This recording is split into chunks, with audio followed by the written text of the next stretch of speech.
Hi, this is Anita from the Dusty Roads podcast. Today I'm going to divert a little bit from the travel and I'm going to talk a little bit about social media. And one of the reasons I'm going to talk about social media is that many of you out there may be thinking about travel, or maybe you want to turn travel into, what is known as sort of, I don't know if you call it the gig economy or the economy where you can become more like an influencer. Or maybe you just want to be able to share your travel with the world or with family, with friends or with others, or just be able to share your life. I kind of call it the road warriors, those that are kind of like out there on the road, sort of working out on the road. And, maybe you're thinking about, well, what are the best social media platforms for me to use? Today, I want to talk about 6 social media platforms and maybe, talk about why you might want to be on these social media platforms or maybe why you don't want to be on them at all. First of all is, if you're using social media, let's say for a small business, or you want to be able to set up a business, or you want to become sort of like an influencer, or you're working out there on the road, you need to first of all understand and know a few things. You need to be where your customers are. If your customers are on Facebook, then you need to be on Facebook. You need to be exactly where they are. You need to, set up company pages. You need to build a brand. You need to be social, and you should use marketing platforms to be able to help you to be able to do this. And also, your content designer important. You might think that all of this is easy. Well, actually, it's really quite complicated, and it's getting more and more complicated as time goes on. Certainly platforms like TikTok have continued to be extremely, extremely important and are getting more and more important as in video overall. But that doesn't mean that there aren't other social media platforms that are also just as important. So let's go through and talk first about Facebook. Facebook is one of these platforms that I know it's been getting a lot of negativity. People are getting more tired of it. People are like, do I need to be on Facebook? And I understand. I sort of get it. I'm kind of a little bit like many of you out there. I'm probably, not as enamored with Facebook as I once was, but yet at the same time, Facebook does still continue to be a place where I can find most of the people and most of my friends and most of the people I know. I do find that these days I am using Facebook Messenger more than I'm using the actual Facebook app. And I believe that there are probably many others out there who might feel the same way, that maybe you're in some Facebook Messenger groups. So Facebook Messenger has become more important to you. It's a great way to be able to communicate, to be able to call people. It's a great way to be able to keep in touch, and without having to go through everything that might be on Facebook itself.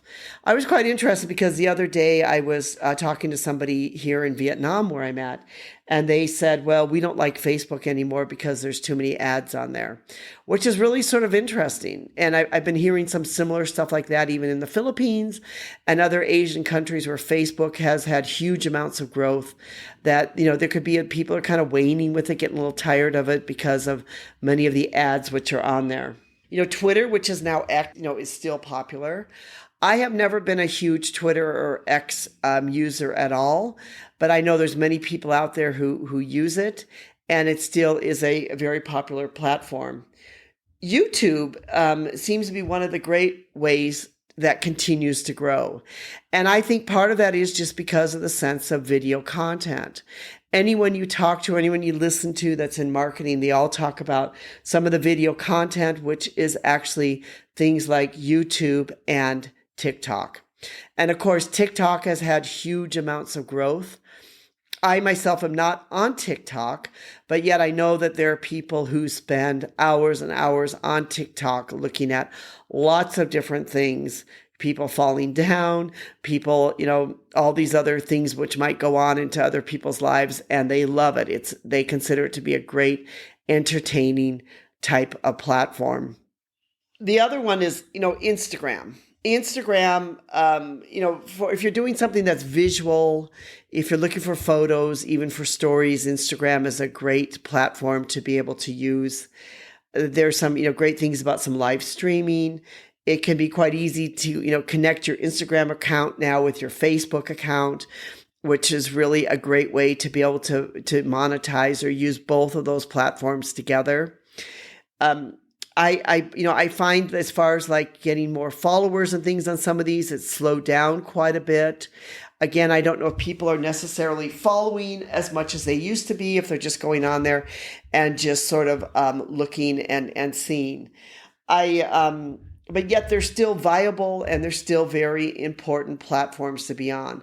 So if you are on Facebook, I would recommend that you also get on Instagram, because you can use the Meta business suites on Facebook and you can basically post simultaneously to both of them. So this does make it very easy for you to be able to use both of them at the same time. Pinterest is one of those sort of interesting platforms, which has never been as huge as Facebook or Instagram, but yet Pinterest is a great platform. One of the things that I love about the Pinterest platform is the fact that Pinterest can act more like a search engine. That's why many times when you're doing some searches, you might see some Pinterest or some pins coming up as part of the searches.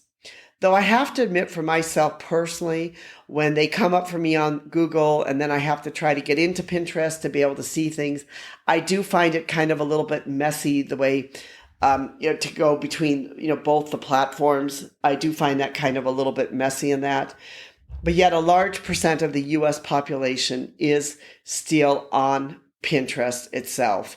And even though Pinterest is mainly still women, there are some men that are getting on Pinterest. Part of this because Pinterest really has a lot to do with, things about travel, about home, about other things like that people are getting on there to be able to look at.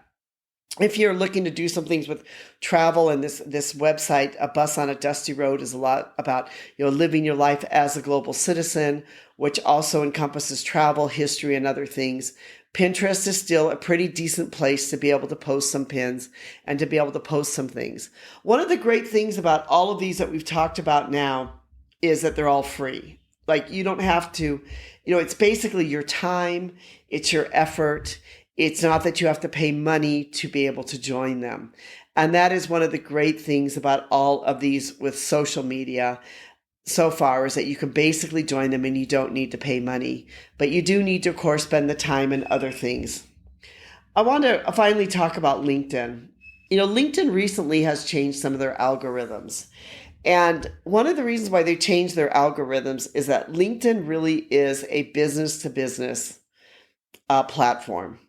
And they've been seeing more people getting on there and using it kind of more like Facebook, where they're posting pictures of themselves like, here's a photo of me at Starbucks drinking a cup of coffee. That's not what LinkedIn sees LinkedIn as being about. LinkedIn sees LinkedIn as a business to business, where it has to do with things that are professional, such as job searches or business to businesses connecting together. So recently, LinkedIn has been saying that they are going to start rewarding content that has to do more with business to business. But it's not just any type of business to business. For example, if your core business is, for example, say travel, and you decided to post about coffee, LinkedIn will not see that as your core business. Instead, they will see it as travel. But if you post about like the 10 top tips or way to be able to travel, that may give you some good exposure on LinkedIn itself, or how to become a travel agent, or something like that. That might be something that LinkedIn may see favorable for their platform. So, trying to decide which social media platform might be right for you, can at times be a bit confusing. It may be a bit daunting. But, the most important thing to remember is that the best social media platform is where your customers are at, or where those people you want to contact are at, or basically where you want to be, if you're just doing it for yourself personally, where your friends and family and others are at. I will leave a link to my blog post, which is about the top social media platforms for a small business, but basically for anyone, if you'd like to be able to read more, we'd love to have you go on there and to be able to read more about this. And we'd love to be able to also hear from you if you have any questions or comments.